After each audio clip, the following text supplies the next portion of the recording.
It is an epic return. Hello, Supreme Commanders. Welcome back. Nice to be with you all again, and today I've got an epic game for you. It's a little play on words. It's a 5 versus 5, 1429 rated. This one going down a couple of days ago. I did want to bring it you a couple of days ago, but there was just... For those that don't know the old adage, I was like this. Oh, one guy, he clicks on a tank and he moves it over there. And it just wouldn't have been the most exciting cast in the world. And so, yeah, it has been put on hold until today. I did check, as anybody else, it was such a good game. I thought, if somebody else goes and does it, there's just no point. They didn't. And so, yeah, exciting stuff. Look forward to bringing you that. Thank you a million times over to everybody that sent best wishes. It clearly combined to add up in the ether. It did its thing and everything went well. So thank you very much. Would I say I'm 100% still? Clearly not. But, if I put it off, I'm just going to keep putting it off. And I just can't wait to bring you this game. And so if you can put up with me not being 100%, I can put up with you putting up with me. And so there is that. And so without any further ado,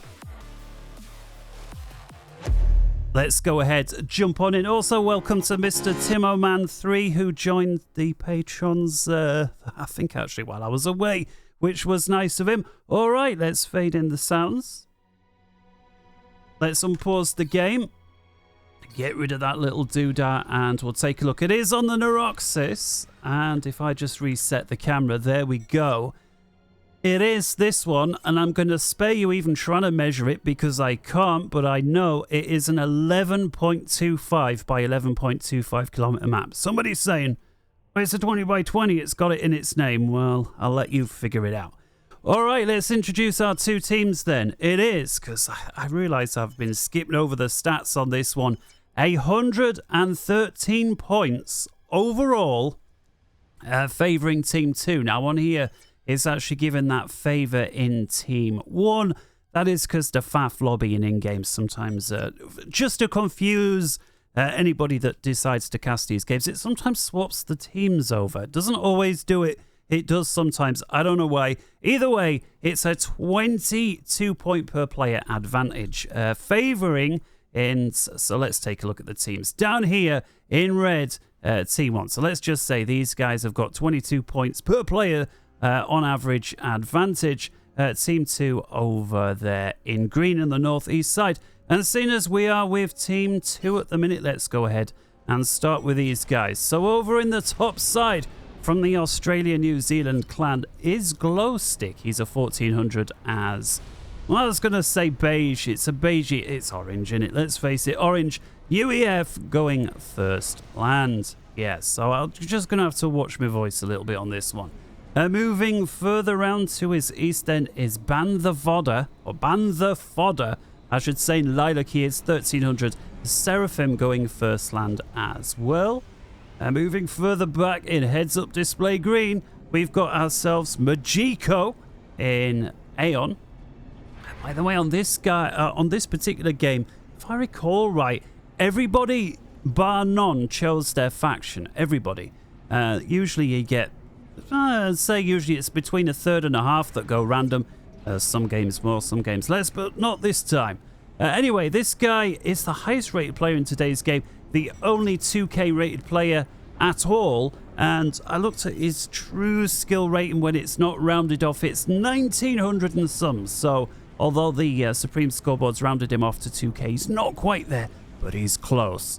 Moving on, rounding khaki green, back here we've got ourselves C2118 Freedom as Seraphim. I will refer to this guy as Freedom from here on in, as in previous casts he's a 1500. And then last but not least for his team, the lowest rated player by far today is Blaze of Lasher. He's a 900 there, going Seraphim as well, and he's currently getting himself raided. Darth Sand, look at this. 2 flares and a scout, and so far going very well. So far it's 4 kills, and this is a nightmare for Blaze. That's 5. Down goes 6. There's a couple of scouts. 7. That's 8 kills. There's another engineer over here. Some people say, why are you focusing on the raids? You know, they don't have that much of an impact on the grand scheme of things. You have 9 engineers die within 3.5 minutes in your base. You tell me that doesn't have much of an impact on things. And looks like Darth Sand here, content with how it's gone, decides to push up this time to see what he can bag from Freedom's base. Freedom says, I'm not having none of that. He has a couple of thams. Does he get one last engineer? He does not. Very, very successful raid there from Darth Sand. Speaking of which, let's introduce the other team. So yeah, Darth Sand himself, he's a 1200 Aeon. So at 1200, pulling off early raid like that, he ain't going to be 1200 for much more, is he? Over here then in Burgundy Red, there is Maximus Triple X. He's a 1500 UEF, going, I believe, third land. First, oh no, it's second land. He's got, let's just call it third air. So first, second land, third air, fourth, fifth, sixth land. So this guy is setting up on the front line. The map we'll take a little look at in a minute. Let's just finish introducing our players. In grey, we've got Ayahuasca himself. This guy featured the other day on the pre-recorded game. He's a 1300 UEF guy going in grey, just beyond the 50-way mark, which is right around here. And then the last couple of players in mustard, we've got Mata1, the highest rated player for his team, at 1800, also going Seraphim, first and second air.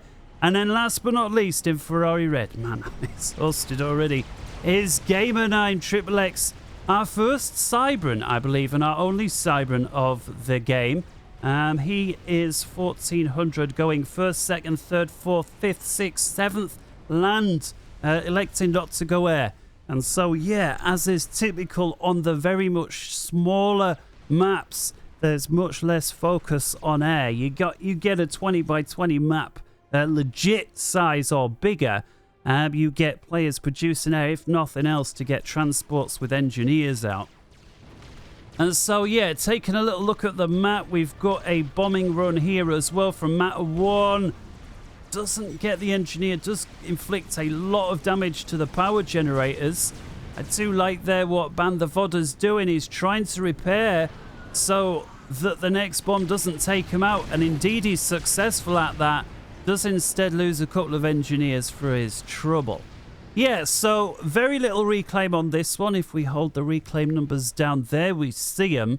And if we zoom in, that's because of these rocks here that are all, well, the biggest ones are 10 mass. The smallest ones don't even register, which means less than. But overall, very little mass. It's a small map, as we said, 11.25 by 11.25. And set up in such a way, really, there's very little areas that are excluded from action. There is some water down here where we started filming, but it's so far out the way of bases. I'd be surprised if it features very much. Maybe if you get Tech 2 Seraphim or UEF Cruiser, you can just about pummel the base here. But other than that, it's a big investment for not very much, I suspect. In the middle, we've got these plateaued areas here with 4 mass points apiece. That's going to be reflected over here. We see the only access route by land is through the middle. Of course, you can drop, and that perhaps goes some way to explain why Ayahuasca is actually deciding to double wall this entrance area off. He wants to keep those mass points for the minimum of effort. Over here then, we've got our first bit of action and our first commander with his upgraded gun, Gamer9 Triple X, 7 minutes 20 seconds, got gun. He's pushed up against Glowstick. Glowstick going for tech. He's going for the triads.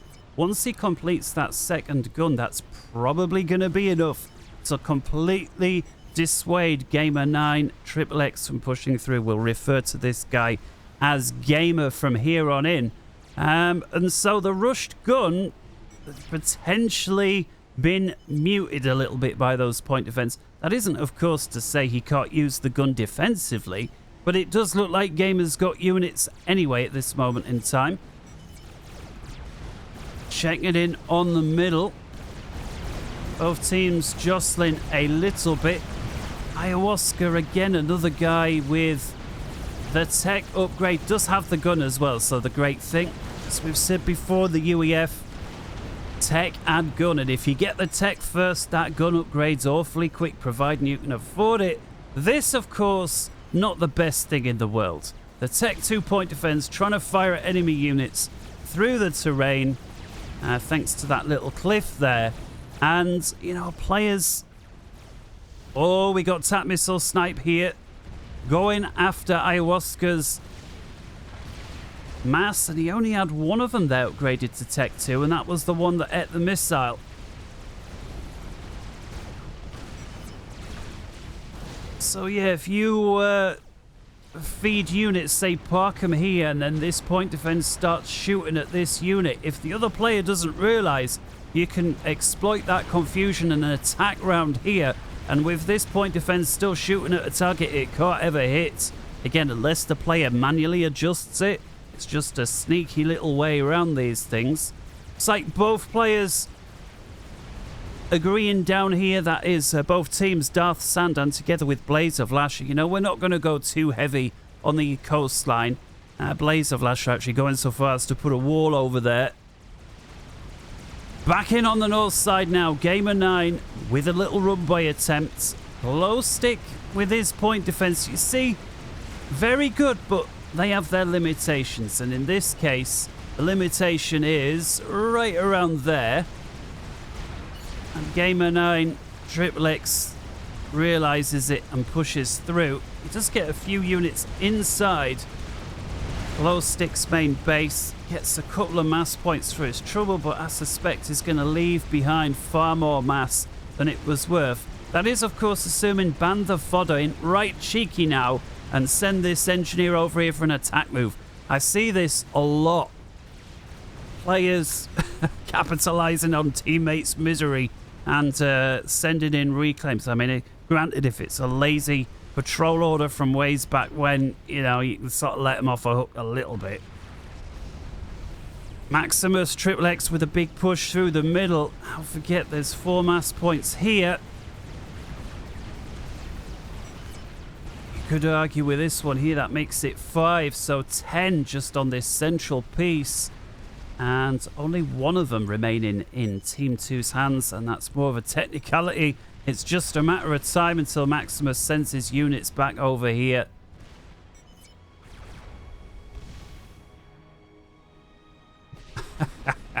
One engineer finishes the wall, the next one moves in and reclaims the wall. Let's just have a look how much... I always wanted to know this, and I'll be able to figure it out. How much does he get for the wall? Nothing. 91 mass, 205 energy. Look. 91 mass, 205. So there, I always wanted to know, was it perhaps 1 mass or half a mass? No, it's 0.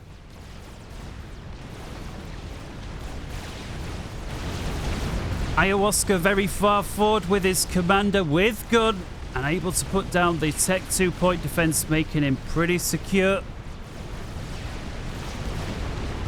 He's walking into a commander with gun as well, but Ban the Fodder realizes that I ain't got the numbers here. And Ban the Fodder hasn't yet taken the time to get himself a gun, which is going to reduce his rate of fire. He does, however, have an ill sheet escorting his commander, and with a second ill sheet there and another commander a little further back here from Majiko, that is going to be a hold for Team 2, even if it is a lot further back than they would like. Up on the north side, action over here from Gamer has stabilized, and we're talking exactly 50-50 split. If we take a look at this, the mass point here belonging to the respective team, and this one here as well. It's very rare that you'll see such a peaceful no man's land where it's such close proximity to each other, but you see it here and now. And so big advantage really for Team 1 when it comes to pushing through the middle. The guys on the lower west side, yeah, I had to think which way round east was west then. Let's say I'm still getting there. We've got a very nice upgraded commander here. C2118 Freedom that we were going with as Freedom. He's got the gun. He's got the nano. He's Tech 2.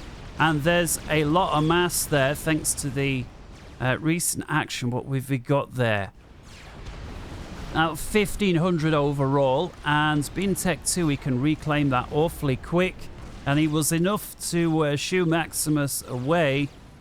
Maximus realizing if he hangs around, this is going to be a lost cause for sure. Interested here that the one mass point that seemed to be belonging to the other team has now switched hands, and a very forward exposed mass point to be upgrading. It's already 60%, and you know, it's something that I've pointed out before, that high rated players, we've got strap bomb here, or higher rated players upgrade very forward exposed mass points much sooner than is the norm. Strap bomber here from Majiko, so far just 3 kills. He's escorting it, and these are ASF indeed. It's always worth, if they're Aeon, checking, is he perhaps escorting with Swift Winds? And he's microing his attacks there. Bunch of engineers together with 2 mass points, now 21 kills. The strategic bomber here at 3,000 mass killed thus far. Matter 1 sends ASF forward and elects not to primary the strategic bomber, instead trying to tangle with the ASF. I can understand that decision. Strategic bomber continues to run through, and Majiko's got to realize now he's got to keep going with this. The other guy is going to come after the shocker now. He chains up another attack. He's got to keep going. Let's release the track view. A beautiful bomb there. Beautiful run. And he turns around, and that's going to be the death. 38 kills. Very nice run indeed. You see him, Majiko, streaming his air in a little late. He will retain air supremacy thanks to the strategic bomber there distracting Matter 1. And it was a very effective strap bomb, was that. What's that? 4, 5, 6, at least 7 Tech 2 mass points. A bunch of build capacity, and at least half of those mass points were capped off as well. Checking in over here, we've not seen very much, perhaps not too much of a surprise. The 2 weakest players in the game facing each other off here on the lower east side. Darth Sand, though, the higher of the 2, is about 300 points ahead. His forward base looks like it. He's capped off Tech 2 artillery installations with the P-gens to increase the ROF. He's got shields together with a stealth gen as well. So this is a decent forward operating base here. Blaze of Lash a little further back. And discussion here as well. This guy's featured before, and there's like 3 or 4 different ways of saying this guy's name depending on where you decide to split off the names. I mean, you could even call him Blaze Roffle Asher if you wanted. There's just so many ways. I'm just going to stick with Blaze because, frankly, I ain't got the energy to experiment with various ways of saying his name. And it looks like he ain't got the energy to maintain his forward operating base either. It's Darth Sand with his superior firepower. The Tech 2 Aeon artillery, got to hand it, right? There is something good about that faction. It's their way that their artillery can bust through shields, together with the more funky mobile artilleries as well that the Aeons carry around. And yeah, despite going against Seraphim shields, or shield, they've been able to push him back. I'm surprised Blaze have been able or allowed to get this one as far as he has. It's very forward and very exposed, and looks like Blaze not yet deciding quite where to be. Big push meanwhile just to their north. Both commanders very healthy. Maximus is now Tech 3 with gun. He's got Ilshes, and that's what's prompted this push from Freedom. We see here a couple of Ravagers going down. There was only ever going to be a 3rd and then a 4th and then a 5th. Freedom tries to run round with a couple of Ilshes, and if he can micro himself here, which he does, he goes for the shield. That's crucial. It's going to be very difficult though to go for those Ravagers. Freedom backs right off. And yeah, the Ravager's taken out what was left on the hit points there. And look how quick Maximus is there to start reclaiming on the mass. He wants that. And I suspect it's going to be a shield. Tech 2, of course, Tech 2 shields so quick to build. And then another Ravager. Look at the cheat here from Darth Sand. Oh, that was a nice juicy looking battle that you just did that I helped sod all with. I know, I'm going to send in a bunch of engineers and reclaim. And if we take a look here, yeah. 100 mass so far. This guy 345. This one with 202. Well, that's going to be the last of it. And yeah, Ravager creep from Maximus continues. And yeah, Seraphim shields or not, there's only so much time you can eat Ravager fire. And of course, Maximus is probably not going to stop with this one. There's the second. And I'm guessing if he don't crack his shields with the second, there's going to come a third. And Freedom knows it. He's coming out of his shielded area. No doubt to distract the Ravager fire summon. This is where Freedom needs to get his dancing shoes on. He is now in range of the Ravagers. He overcharges. He's got a couple of artillery pieces as well. Providing he keeps dancing, and there he goes. He does finally break through, but it's now retreating. He's got to keep dancing though, and he is doing just still he ate more fire than I would have liked, but at least and again he just needs to zag the other way a little bit. Focus must be elsewhere. He does manage to break through that shield though, but again, Max being Tech 3, the next shield is going to be online awfully quick, and there it is. Max now going for SAM sites as well. He sees enemy scouts flying over, realizes, yeah, it's a bit of a dodgy position. Quick check elsewhere then, very static up top. Looks like Glow Stick doing the old destroy the Tech 2 mass points and start Tech 3 from scratch. They've been an interesting decision that in the FAF community that's changed 2 or 3 times, I believe, back and forth. That was it more economically viable to go straight from, you know, scratch to Tech 3, or is it cheaper if you're at Tech 2 to upgrade from Tech 2 to Tech 3?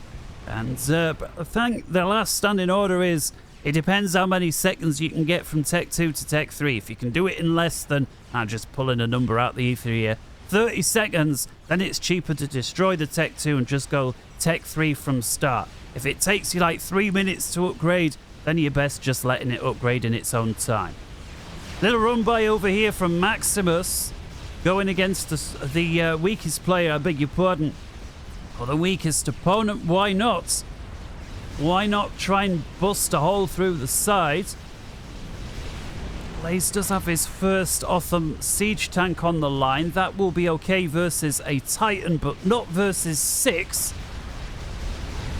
Exposed missile defenses and Tech 2 mass points going down. Blaze looks like, oh, go and keep going after him. You may just get the one. Oh, it was so close. Was that 89 hit points? And now the shield has been allowed to regen. He doesn't manage to get it. Does have a second siege tank here now, does Blaze. But again, a nasty run around. And this guy was least equipped to deal with such a thing.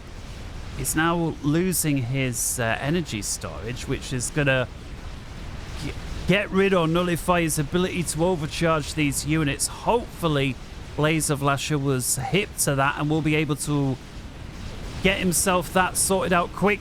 A bit of a switch up now from Majiko, who's going for the Restorer. The game finally starting to heat up. 22 minutes, 22 seconds. And looks like most people now at the Tech 3 stage. Majiko also using his gunships to clear out this forward area. That's mostly just spam. Thankfully, the northwestern area still looking relatively static. These guys probably both taking up, working on something a little more long term. And Darth Sand, yeah, wall, wall, wall. This guy does not want anything coming through from the ocean side. feet wet, as the Air Force would call it. Let's have a little look at the teams while we've got little lull in fire. Majiko with plenty of intel there. The Tech 3 spy planes. No excuse for his team not to see what's up, but of course, if you see something when a Tech 3 spy plane goes over that's noteworthy, did not never hurt nobody to point it out. Let's take a look at the ecos as well. 472 versus 415 in favor of Team 1. So these guys down south with quite a sizable advantage. That's 10, if not 12% at this stage. Majiko pushing forward with his restorers. He had 4 or 5. We saw those defending earlier, those Titans that broke through. The restorers very quickly shot down, but Majiko retaining air superiority. So once again, yes, Matter deals with the infiltration, but at a huge cost. And this, if Team 2, or rather Team 1 haven't realised already, it's time to build SAM sites. And indeed, we see a Darth Sand working on those. He's got 2 here and he's working on 2 or 3 more, which, yeah, I mean, if your team loses air superiority, it shouldn't take the biggest genius in the world to figure out you need to work on SAM sites. We've got a little push over here with a couple of Titans, but he's walking into a large area of Medusas and shields. I'm far more interested in what's going on over here. Maximus getting picked on by restorers. He gets himself under 1 shield. He needs to work. Mac, he's Tech 3. Work on more shields, man. You can build more shields with your commander, but you can't once the other shield collapses. Perhaps a bit of a mistake there from Maximus. I don't understand why Tech 3 could build a shield very, very quickly, and at 25 minutes on the dot, Maximus is the first player down. 10 become 9. Freedom technically bags the kill.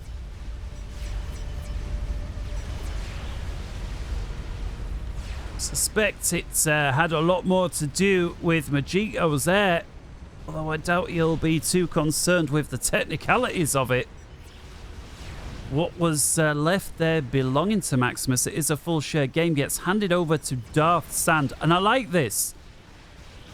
It got handed over to the most suitable player on the map, despite the guy being the weakest player, the 1200, but he's where it's at. And Darth Sand's been played pretty well. He got well beyond the 50-way mark, and you could say, well, he wasn't against the greatest opponent in the world, that's why. Well, still, he got beyond 50-way, and he's holding. We saw him get raided at least 2 or 3 times, and he's dealt with that. He, of course, pulled off a raid and a half early on.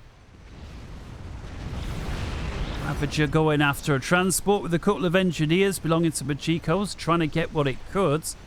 And yeah, the Freedom is going to breathe a sigh of relief here, because Maximus really was pushing and being aggressive with those Tech 3.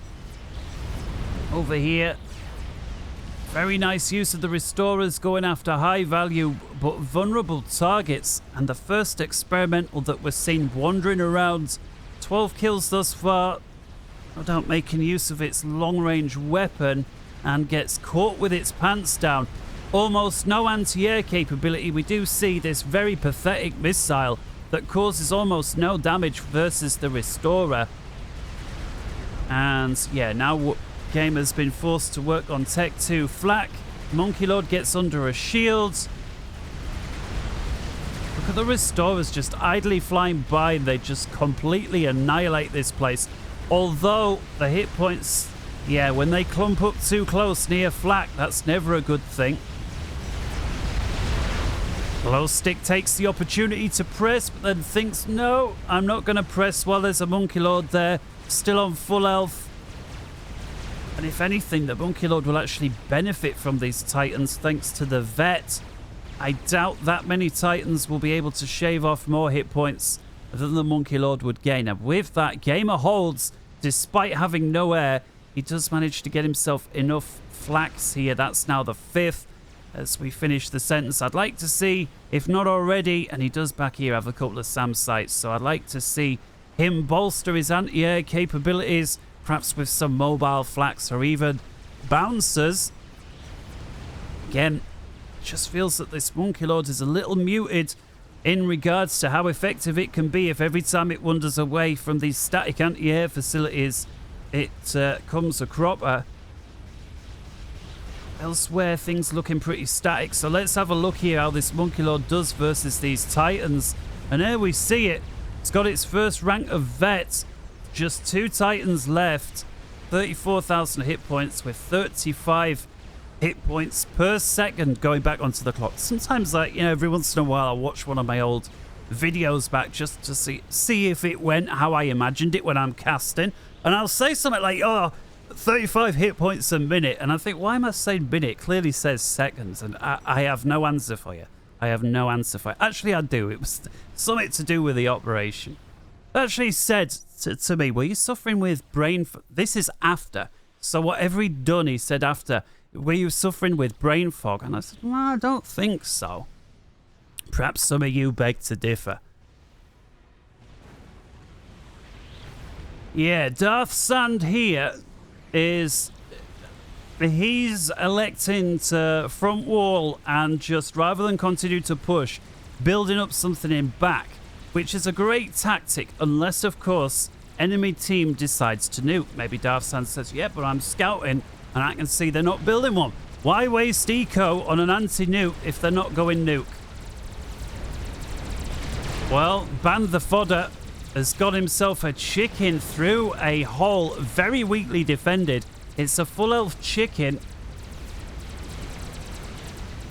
And it's already gotten over 7,000 mass worth of kills. And again, Monkey Lord goes forward. Very little defending it now. There are a couple of bouncers in the area, and we see here gamers desperately trying to get more on. And they are starting to shoot some of these restorers down. And in fact, it's enough to make Majiko back off. May even lose another 1 or 2 on his retreat. There goes another one. Let's focus back in on the chicken. I could hear somebody through the passages of time say, I don't care about the 1 or 2 restorers that are going. It's the chicken. I don't like when you move the camera using the middle mouse wheel. It resets to camera view. Chicken here. There's Ayahuasca. Look at him. How brave he is. There he is. Oh, he's eating fire from the chicken. Go on then. There's a shield. It's going to be close. How's the chicken doing? Oh, it's still over halfway.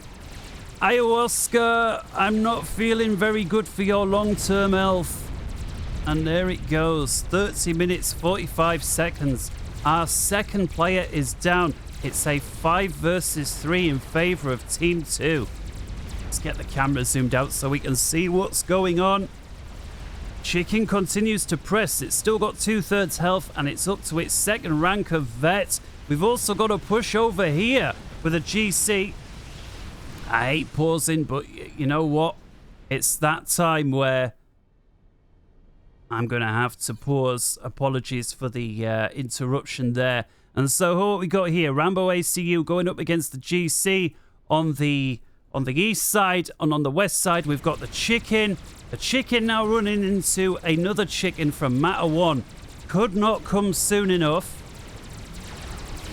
Lots of restorers over here, thanks to the strongest player in the game. And once they've dealt with the flak, they're going to have pretty much open season on that GC. And this extremely valuable GC there that's pushed through, that's done an awful lot, finally goes down. The Ion Storm is going to maybe take out a couple of structures, but that's otherwise it. GC over here does manage to pull one back, though. I honestly didn't see that coming. I'd have focused on it a little more. And with that, it's a 5 versus 4. GC continues to roam around with a bunch of restorers working on. GC finds Blaze of Lasher, but then does go down in the dying moments. Let's reset the view. We also got a couple of Titans here that are going after Blaze of Lasher. Blaze's base. We said we'd call him Blaze. This guy, well, he's basically starting from scratch again. Do feel for him a little bit. Does manage to hang on to the mass points over here, though, so it's not all entirely over. Restorers here. Majiko feels bad for him. Why, that's a lot of artillery raining in. Majiko's own artillery there. Blaze of Lasher with just 2 kills, 111 mass total. So those are like Tech 1 units, really. And yet he's half health. And yeah, Darth Sanders already got 2 more GCs on the line. So a very effective initial breakthrough. Almost wiped out his opponent. And he's got 2 more here. Darth Sando's got to realize, you know, Blaze of Lasher ain't the problem. It's Majiko's air. And this time, he's sending up escorting units like he knows it. Let's have a look. What's he actually got here? 11 Aeon Flak units. He's got another 8 boxers from the UEF. They're Tech 2 Flak as well, together with 5 Asylums. And so that's almost 20 Flak units combined with shields. That will deal an awful lot of damage to the Restorers. And I'd go so far to say, depending on how the Restorers attack, if the Restorers go in a big circle formation, the Restorers will win. If the Restorers bunch up in one pack, the Flak will win. And I suspect Majiko, being a 2k rated player, isn't going to make the mistake of clumping them all together. We've also got some more tech over here. Man, looks like Gamer was managing to look after this Monkey Lord. 76 kills, and at 35 hit points a sec, has eventually managed to rep up somewhat. But he's also got himself a Megalith online. And he is holding, although this time it's Team 2's turn to push with the Ravagers. And it's Glowstick that's, well, he's got a bunch of Tech 3 engineers over here. But it's now time once again. You can hear it screaming through the passage of time. GC's pushing through. They got a chicken here to deal with from Majiko. There's a second chicken here. There's a third one under construction. And the forward GC goes down. That's crucial. Majiko sends his heavily damaged chicken forward. And the Ion Storm, that's going to damage some of these escorting units as well that Darth Sans sent. Darth continues to press with his GC. I'm not sure if this is a wise decision.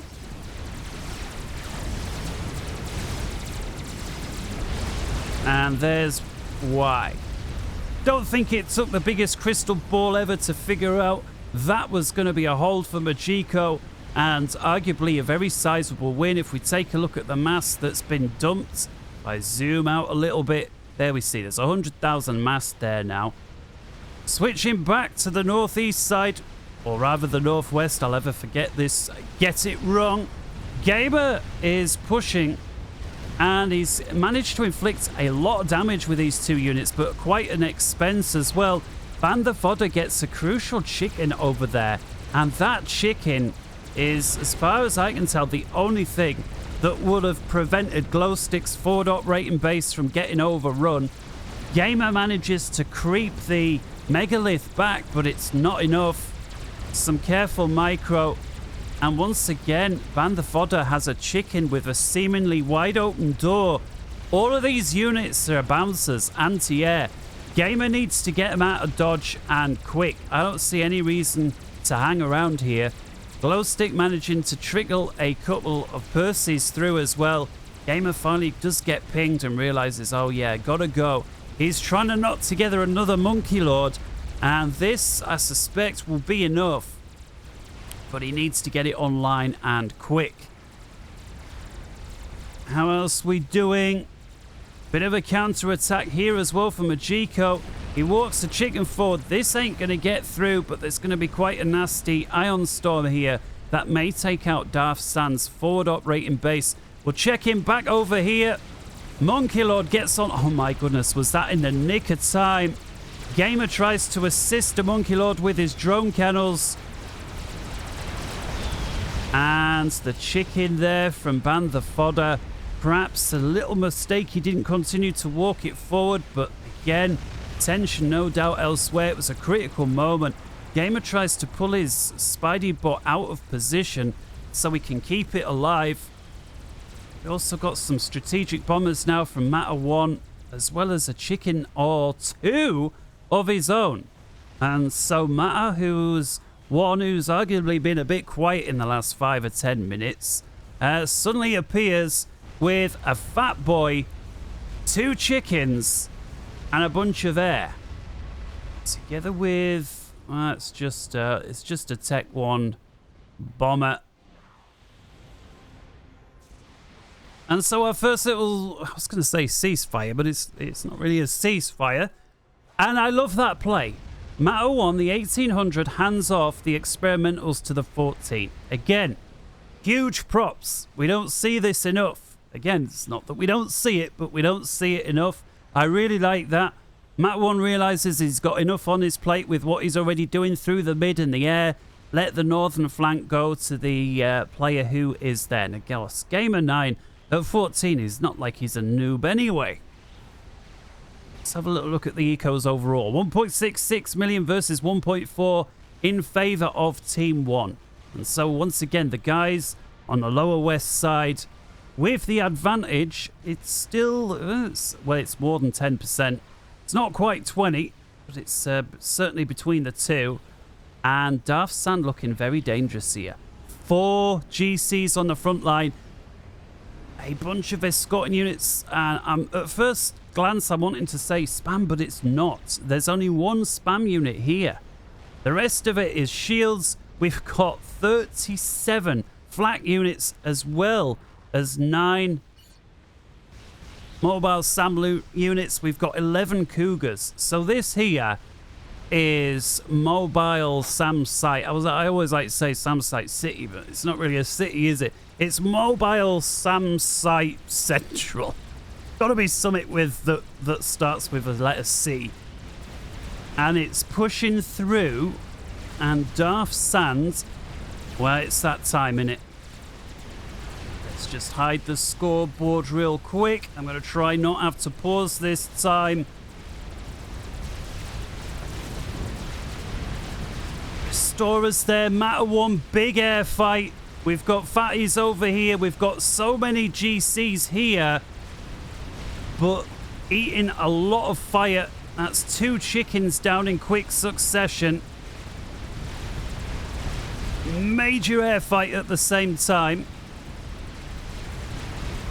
Fat boy over here pushing a lot far forward than perhaps Team 1 would like. A lot far forward. Come on, get your words out right. I'm trying. I'm trying.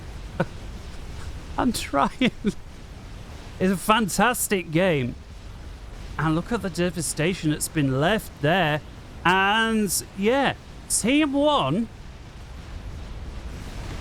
I don't believe it, have come off worse. Yes, all right, they've got 1 more GC coming through, but look at this. There's a couple of support commanders. There's another chicken back here. They've got at least 3 or 4 broadswords back here as well. And what have we got going through the mid there? A defense satellite. Mata 1 now. Pushing forwards. And yeah, going after what looks like a very exposed air grid there from a GCO. Support commander does succumb to the GC. It looks like there's potentially going to be a second one. It is a Rambo support commander, so these guys can put down so much damage. They're basically half an experimental in and of themselves. A GCO still with a very high health chicken. Again, there's a couple of broadswords here from Darth Sand, but it looks like they're going to go down. And yeah, crucial kill there. The very forward fat boy from Glowstick that was doing really well gets caught by this chicken. Some nice footwork there from Gamer. Again, just minor changes in direction. Look how much Ravager fire he's dodging by doing this little footwork. I mean, I'll hold shift down so you can see the order for those noobs here that may be watching as myself. Look at it. This side a little, that side a little, this side a little, and that's about as far forwards as he's going to get. And it's just a case of, well, how much damage can I inflict with the Iron Storm? He manages to crack the shield. This one blinks back on, but I suspect being inside the shield, it's not going to last long. Beautiful. We've got another attack here from Gamer 9 following it up. And yeah, having broken through the front line, but not dealt a devastating blow. 42 minutes.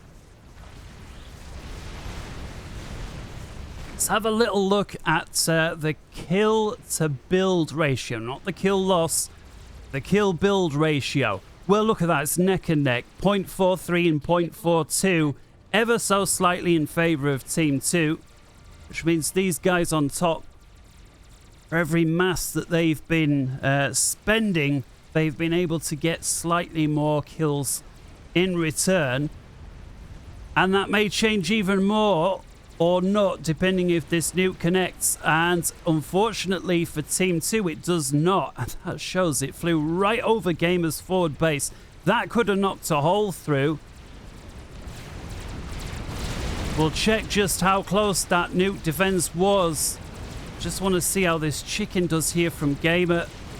Just gets a crucial rank of vets, now a 3-star. And again, the chicken, if it can get those Tech 3 mass points, is going to vet up very, very quickly. It's eating a lot of Ravager fire. It doesn't manage it. We've got another push down here as well. Well, it's mostly engineers actually on reclaim duty. But somehow Darth Sand's got himself 3 more GCs on the line. The front one's very heavily damaged, but it's walking into 3 chickens. There is so much mass here. This is such an experimental game. This was why I was so excited to bring you guys this particular game. It's not often you see, a high-rated game, let's call anything that's 1400 or above a high-rated average game, where they go so heavy on the experimentals. Usually, there's 2 or 3, and then they go right on with the Tech 3 artillery and so forth. And so it's nice to see what, for me, is a much more traditional game here. Restorers there from Darth Sand, eating a little too much flak fire for their liking. And yeah, that's going to be a nice win there for Team 2 when it comes to all of that mass. You can see they've already reclaimed a large portion of it. Just 75,000 remains, and that's with the addition of those new wreckages as well. Darth Sand now, he's got 4 GCs on the line. He's working on the 5th. He's got the restorers as well. He's got defense sats going up. He's got 2. He's working on a 3rd. This guy is basically balls to the wall long term now. I'm not seeing anything else apart from the mobile shield and flak. How many strats we got here? 15. And those are able to put out, if I can find where it is. Where's my little, it's disappeared. Never mind. I was wanting to tell you how many DPS they can do, but alas, I can't.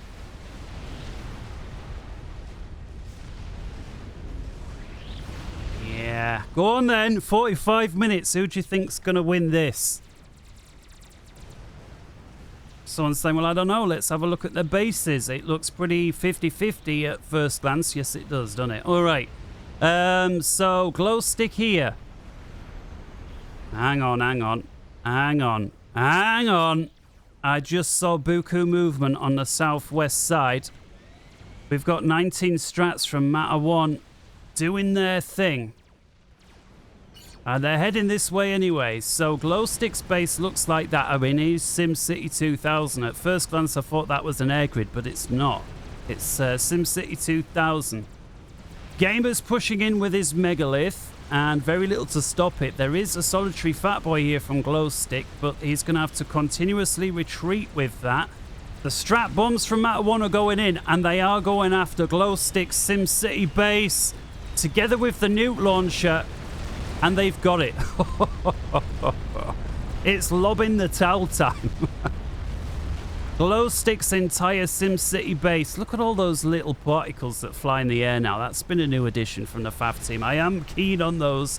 A couple of strats survive for a second swing. They come after the commander. Glowstick, 5,700 hit points remain. But otherwise, he's okay. Lost his missile. His Tech 3 nuke. And we do have now some standoff artillery being fired across the map. I suspect that's coming from Ban the Fodder. And indeed it is. firing, well, so far into a heavily shielded base belonging to Darfsand. We'll have to see if he redirects that fire or not. Fat Boy together with, well, Fat Boy number 2, just about able to keep that megalith out. We've got a heavy damage Monkey Lord over here as well. That's going to get bullied back. How many sats over here now? We've got 3 of them, thanks to Darfsand going after Majiko.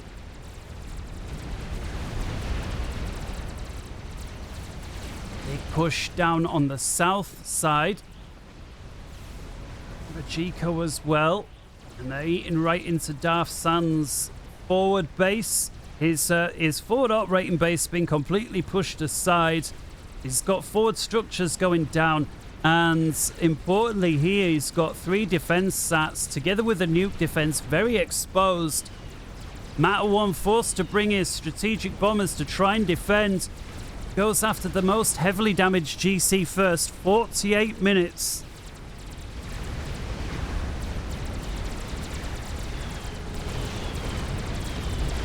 GCs together with the chickens breakthrough and the satellite 1, 2 and 3 are down. There's a couple of Ravagers, they're brushed aside. Nuke defense, that's gone.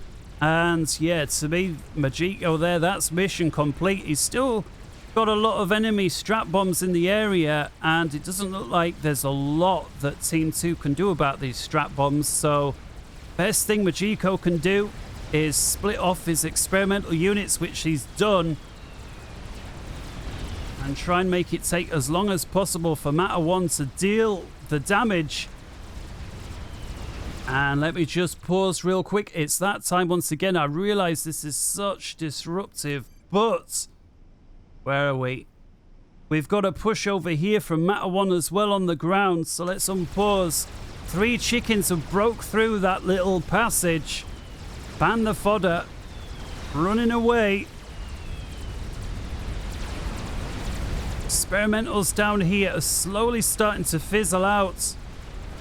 These 3 are all half health or less, but there's 3 of them, and there's very little to stop them. Ban the fodder's base has just gone.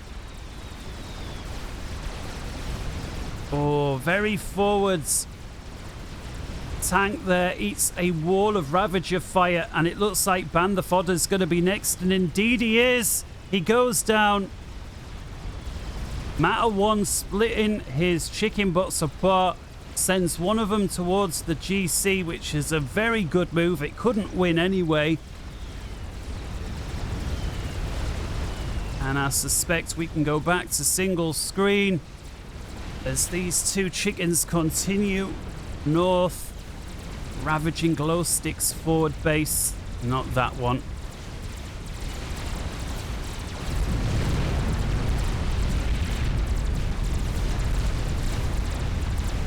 And Mata bags him. 50 minutes. Oh, he was only just starting to get his SimCity 2000 back online. Mata says, yeah, you should have built more guns. And suddenly Majiko, the strongest player, is left holding hands with the weakest player in the game versus Team 1. Still got 3 players. You know, if he moves the Fat Boy, Majiko may just be able to hold here. He's building Ravagers here. He just needs... I'm not sure if Majiko just hasn't seen it or what. Just see if he can. Yeah, he's certainly got visual on the chickens, and it is now in range of the Fat Boy fire. And together with these Ravagers, oh, it's like a millimeter off. If those chickens come any further this way, I suspect Majiko will hold. Defense sat 23 kills over here. It's got 49,000 mass kills to its name. That's a decent amount of mass. For a unit that's typically used to help break through and kill shields, one of the chickens finally goes down. Chico is microing the Fat Boy. Does look like he's going to get the second. Oh, there's a bunch of broadswords here, though, from Darth Sand. Oh, this is going to be so close. And he does get the chicken. And the broadswords get the Fat Boy all at the same time. And, yeah, just enough Sams here, I suspect, to keep Darth Sand from overrunning the position. But otherwise, it's more or less defeated. Both players knocking one another out over there. What has we here? 7 GCs from Majiko. Let's have a look at the current income. So totals now 3 million, 2.9 million in broad terms. And so much tighter than it was before. Just a 3% advantage for Team 2 overall. That's these guys on the right. But if we take a look at current incomes, if that isn't reclaim related, it's a 2-to-1 advantage for Team 1 right now. Which is... well, we'll find out very quickly, but that looks like a legit reading. A 2-to-1 advantage to the lower west side. But Majiko, despite that, has got GCs for days. He's got 9 GCs just in that area. There's a 10th one there. He just needs flak. Matter 1 has got air dom. He's spitting out Tech 1 bombers like no tomorrow. Oh, what we got here, 166 Tech 1 bombers. Go on, who's going to win? 53 minutes. It is an epic. 53 minutes. Go on, who's going to get it? Matter 1, for whatever reason, calls it quits. Matter 1, here he is. As we see, he wasn't attacked. He had to leave. Or something went wrong with his game. Difficult to say. Gamer 9 takes it. It's a 2 versus 2. Alright, I'm just going to put in my 2 cents here. If this happens to you at such a crucial stage and you just inherit, for whatever reason, like 2 or more bases and all this stuff, and again, it's a crucial stage, you're basically being attacked by 9 or 10 GCs. In my opinion, it is okay to ask to pause the game for 10, 15 seconds just while you get your factories on, you get your air units together, you get your groups organized. If you play like that, like, just my 2 cents. There may be some people that say, no, it's tough tits. But in my opinion, it's okay to ask. I mean, you can ask, can't you? Either way, tell you what else is asking for trouble here, flying this many bombers over the flat. But again, the only tool you've got, Sanama, what you to do, right? Chico realizes he needs to split his units up. There's a bunch of broadswords here as well. So the leading GC goes down. It's like Darth Send is really umming and ahhing about this. He's really looking after these broadswords, which you can't blame him for. And there's why. When they get clumped together and start eating that flak fire, they will lose. He's got to keep them away. I would say Gamer 9 here would do better to go after the flat units with these Tech 1 bombers than the GCs. Because once these flat units are dead, these broadswords can go to town.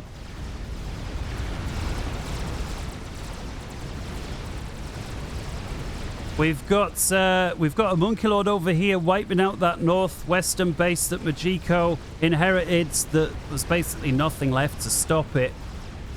But it all comes down to this. Look at how many kills these guys are getting. And looks like Gamer now is going after the flat units, allowing the GCs and the broadswords to have at one another. We've got a huge bank of Ravagers here. We've got multiple layered shields from Darth Sand. And yeah, that is going to be a hold. And it looks like Majiko, yeah, he's just thinking, well, I best just try and hold on to... I'm not going to win, so why give these mass gifts, right? I'll just try and pull back. Who's continuing to chuck flat units forward, which is crucial, because Gamer 9's going to continue chucking Tech 1 Air. And he does, yeah, look at that, another GC. So out of all of those GCs, only 1 remains. And I'm not even sure if that was a distant reinforcing one. Gamer 9 with an experimental bomber. Well, that changes things up a bit. think he's going after the Rambo preset. Who can blame him? Rambo is, well, yeah, order of the day, going for SAM sites. We've got a little push here with some Tech 1 artillery, but really it all comes down to this. Another experimental bomb going after the support commander, and support commander is almost full health, does knock the shield out. Experimental bomber coming for another pass. It's about 3/4 health. And again, every time it drops one off, it just completely destroys the work that the support commander's been able to do, which is, let's face it, very limited. Majiko does manage to get forward a bunch of engineers, and he is going to reclaim and become the beneficiary of a lot of this mass. Experimental bomber. It's gone through half the hit points now.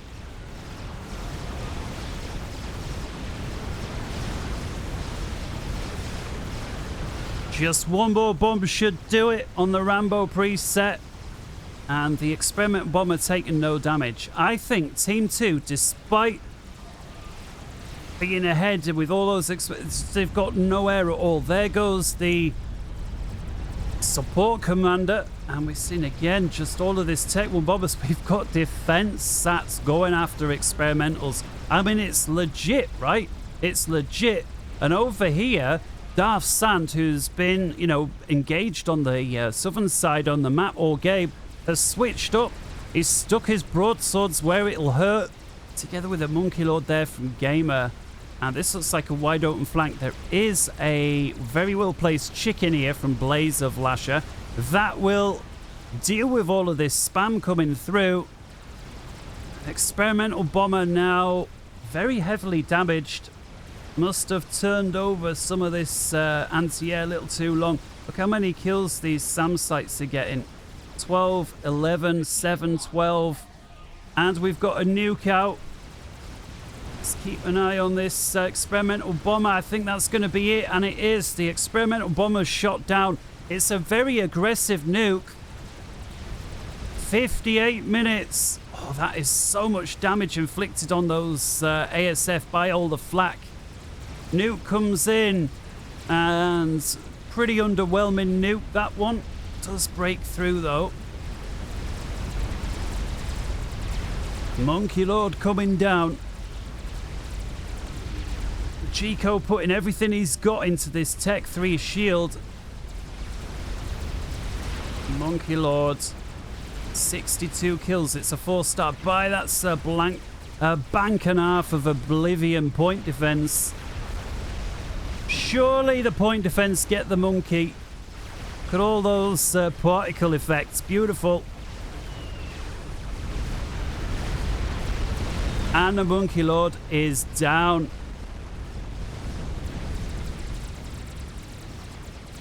Quick check back to the other side. 59 minutes and 15 seconds to go till we get to the hour. It's a defensive nuke. Why not? You've got 3 GCs with all the anti-air in the world knocking on your front door. Bombers galore. In comes the nuke. Oh, it's just aft, but it's probably going to be... Oh, look at that. It takes off 3/4 of the hit points of the 2 surviving GCs. Thankfully, from Majiko's point of view, he was able to get his flak forward enough, but with this many bombers just continuously coming out, who cares if they only get one pass? They will chew through the hit points. Even Darth Sands feeling like it's worth sending his broadswords into the battle. And we are now 30 seconds beyond the epic point. Guys, what a game. 1,000 versus 500. So Team 1 still enjoying a 2-to-1 mass per tick advantage. Experimental bomber number 2 goes after the heavily damaged GC.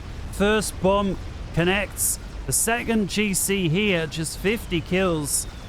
Chico, well, he's trying to bring it back together with his other GC, but it's not going to get very far. We've got a cheeky chicken here from Blaze of Lasher. Again, it's going to face the wrath of all this air, together with the experimental bomber. Oh, he stands it in a terrible place. He does then keep it moving.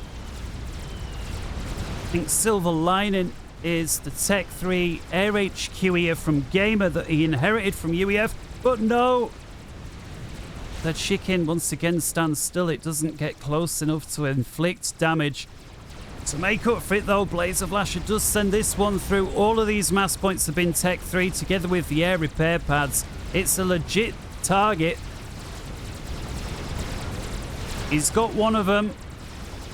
And there's a lot of anti-air in the area here from Majiko. But once again, facing the wrath of a nuke. The lightning tanks, well, they really do their thing. Look at them. Look at the destruction, guys. What's not to like about this game? If you aren't already, bring the dinger. Go on, do your thinger and ring it. If nothing else, just because of all the pretty colours on the screen. What a fantastic game it's been. Even if, it's the first 15 to 20 minutes of many games, if it's not wall-to-wall action, be a little difficult, but it's more than made up for itself, hasn't it, guys? Go on then. 1 hour 2 minutes. Who do you think's gonna win? Let's look at the incomes now. It's not quite a 2-to-1 advantage anymore, but it's still massively in favor of Team 1. Somehow Team 2, with much less eco, have been able to push forward, and look how these SAM sites are walking forward. We've got a very forward GC here. Majiko's got to keep it moving. Keep it moving. I just heard experimental bomber.